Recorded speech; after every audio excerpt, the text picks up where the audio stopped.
ನನ್ನ ಬರೀ ಕಾರಲ್ಲೇ ಓಡಾಡ್ಸಿರೋದು ಮ್ಯಾಮ್. ಈಗ ನೀವು ಮನೆಯಲ್ಲೇ ಇರ್ತೀರಿ, ಬಟ್ ಸ್ಟಿಲ್ ಮನೆ ಕೆಲಸ ಮಾಡ್ಲಿಕ್ಕೆ ಒಬ್ಬ ಕೆಲಸ ಹೇಳಿದ್ದಾರೆ ಮ್ಯಾಮ್. ಏನ್ರಿ ಸಾಯ ತನಕ ಹೆಂಡ್ತಿನ ಬಾಣಂತಿ ತರ ನೋಡ್ಕೊಳ್ಳೋದಂತ ಡಿಸೈಡ್ ಆಗ್ಬಿಟ್ಟಿದ್ದೀರಾ? ಅವಳ ಕೈಲಿ ಆಗಲ್ಲ ಮೇಡಮ್, ಅವಳು ಸನ್ನಿ ಆಗುತ್ತೆ ಅಂತ ನನ್ಗೆ ಗೊತ್ತು. ಅವಳ ಕೈಲಿ ಆಗಲ್ಲ ಅದು ಅಂತ ಬಾಣಂತಿ ಟೈಮಲ್ಲೆಲ್ಲ ಸ್ವಲ್ಪ ತುಂಬಾ ಕೆಲಸ ನನಗೆಲ್ಲ ಗೊತ್ತು ಮೇಡಮ್ ಅವಳ ಬಗ್ಗೆ. ಇವಾಗಿಂದ ನೋಡ್ತಾ ಇದೀನಾ. ಎಷ್ಟು ಇಷ್ಟಪಡ್ತಾರೆ ನಿಮ್ಮ ಹೆಂಡತಿ ನಿಮ್ಮನ್ನ? ಅವಳು ಇಷ್ಟಪಡ್ತಾನೆ, ತುಂಬಾ ಇಷ್ಟ. ಇವಾಗ ಸ್ವಲ್ಪ ಕಮ್ಮಿ ಸ್ವಲ್ಪ ಕಮ್ಮಿ ಮೇಡಮ್. ಯಾಕೆ ಅನಿಸ್ತಾ ಇದೆ ಸ್ವಲ್ಪ ಕಮ್ಮಿ ಅಂತ? ಕಮ್ಮಿ ಮೇಡಮ್, ಇವಾಗ ಸ್ವಲ್ಪ ಕಮ್ಮಿ. ಹೋಯ್ತು ಸರ ಇದ್ದಾಳೆ. ಆ ಥರ ಏನೂ ಇಲ್ಲ ಮ್ಯಾಮ್, ತುಂಬ ಪ್ರೀತಿ ಇದೆ ಮ್ಯಾಮ್ ನನಗೂ. ಪ್ರೀತಿ ಮುಂದಕ್ಕೂ ಇರುತ್ತೆ, ಮುಂದಕ್ಕೆ ಇನ್ನೂ ಜಾಸ್ತಿ ಆಗುತ್ತೆ ಮ್ಯಾಮ್, ಅಷ್ಟೇ. ಬಿಟ್ಕೊಡಲ್ಲ ಮೇಡಮ್, ಯಾವುದೇ ಕಾರಣಕ್ಕೂ ಎಲ್ಲೂ ಬಿಟ್ಕೊಡಲ್ಲ. ಜನ ಎಷ್ಟನ್ನ ಬೈಲಿ, ನನ್ನೇನು ಹೇಳಿದ್ದೀನಿ. ನಾನು ಹೇಳಿದ್ನಲ್ಲ, ಆಡ್ದವ್ರು ಅನ್ನ ಹಾಕ್ತಾರೇನ್ರಿ? ಇರೋದೇ ಮಾತಾಡಕ್ಕೆ ಅವ್ರೇನು ಎತ್ಕೊಂಡೋಗಿ ಸಾಕು ಅಂತಾರೆ ನನ್ನ ಮಕ್ಕಳನ್ನ. ಹೆಂಡ್ತಿನ ಯಾರೇನು ಸಾಕಲ್ಲ ಮೇಡಮ್. ನಾನು ಹೇಳ್ತೀನಲ್ಲ, ನನ್ನ ಹೆಂಡ್ತಿ ನನ್ನ ಮಕ್ಕಳು ನಾನೇ ಸಾಕಬೇಕು. ಆಡ್ದವರೆಲ್ಲ ಬಂದು ನಾನು ಸಾಕಲ್ಲ, ಊಟನೂ ಹಾಕಲ್ಲ ಮೇಡಮ್.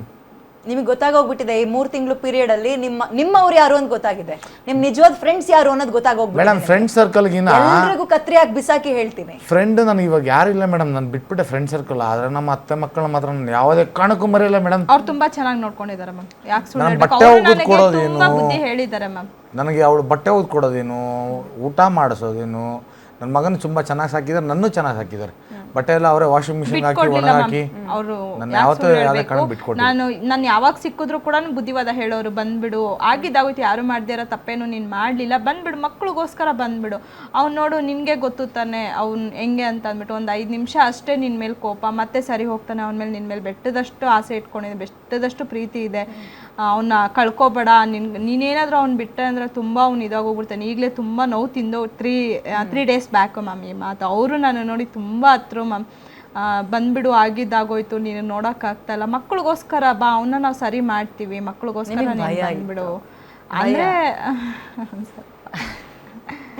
ಓಕೆ ಮಂಜು ಅವರೇ, ಈ 3 ತಿಂಗಳು ಟೈಮ್ನಲ್ಲಿ ನಿಮಗೆ ಭಾರಿ ಪ್ರಪೋಸಲ್ಗಳು ಬಂತು ಅಂತ ಕೇಳ್ಪಟ್ಟೆ ನಾನು. ಮೇಡಮ್ ಸುಮಾರು ಜನ ನೋಡ್ಕೊಂಡು ಹೆಂಡತಿ ದೂರ ಇದ್ದಾಳೆ, ಹೆಂಗಾದ್ರು ನಾವು ಪಟಾಯಿಸೋಣ ಅಂತನಾ? ಬೇಡ ಮೇಡಮ್, ಅಲ್ಲ ಬಂತಂತೆ. ಹೌದಾ? ಬಂದಿದೆ ಮೇಡಮ್, ಆದ್ರೆ ಸಿಕ್ಕಾಪಟ್ಟೆ ಜನ ಫೋನ್ ಮಾಡಿದ್ದಾರೆ. ಸರ್ ನನ್ನ ಮದುವೆ ಆಯ್ತೀರ ಅಂತ ಕೇಳಿದ್ದಾರೆ. ನಾನು ಆಗಲ್ಲ ಅಂತಾನೂ ಹೇಳಿದ್ದೀನಿ. ಇಲ್ಲ ಮ್ಯಾಮ್, 3-4 ಕಡೆ ಹುಡುಗಿ ನೋಡ್ಕೊ ಬಂದಿದ್ದಾರೆ ಮ್ಯಾಮ್, ಫ್ಯಾಮಿಲಿಯವರು. ಇವ್ರ ಫ್ಯಾಮಿಲಿ ನೋಡ್ಕೊ ಬಂದಿದ್ದಾರೆ, ಬಟ್ ಇವರು ಒಪ್ಲಿಲ್ಲ ಮ್ಯಾಮ್.